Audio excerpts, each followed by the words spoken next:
மக்களே இன்றைக்கி வந்து ஒரு முக்கியமான விஷயம் வந்து நடந்திருக்கு. ஸோ என்னன்றது பார்த்தீங்கன்னா, ரயில்வே மினிஸ்டர் கிட்ட வந்து ராபர்ட் ப்ரூஸ் அப்படின்றவர் பார்த்தீங்கன்னா, நம்ம Sengottai to Tambaram, Tambaram to Sengottai train number 206832, 206884 இந்த வண்டியை வந்து ரெகுலராக பண்ணுங்க. அதாவது ரெகுலராக ரன் ஆகுற மாரி ஸ்கெடியூல் கொடுங்க.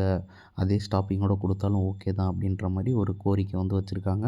ஸோ ஆனால் இப்போதைக்கு என்னோட கணிப்பை தான் நான் சொல்கிறேன், சரிங்களா?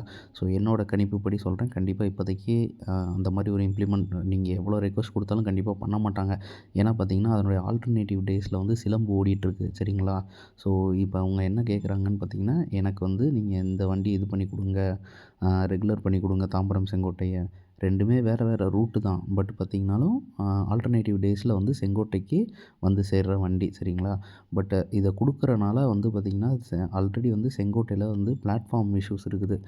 உங்களுக்கு வந்து அங்கே பார்த்திங்கன்னா ஒரு 3 பிளாட்ஃபார்ம் தான் ரன்னிங்கில் இருக்குது. 4வது பிளாட்ஃபார்ம் வந்து பார்த்திங்கன்னா சும்மா வந்து இதுக்காக வச்சுருக்காங்க, வண்டியை வந்து நிப்பாட்டுறதுக்காக வச்சுருக்காங்க.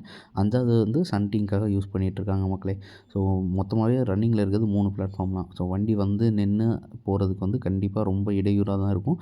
மேபி பிளாட்ஃபார்ம் வந்து எக்ஸ்டெண்ட் பண்ணிவிட்டு அதுக்கப்புறம் வேணால் அதை ரெகுலர் பண்ணுறதுக்கு வாய்ப்பே இருக்குது தவிர, இப்போதைக்கு அதுக்கு வாய்ப்பே கிடையாது மக்களே. ஸோ இதுதான் இப்போதைக்கான அப்டேட்டு. கோரிக்கையும் வச்சுருக்காங்க. பார்ப்போம் என்ன நடக்குதுன்னு.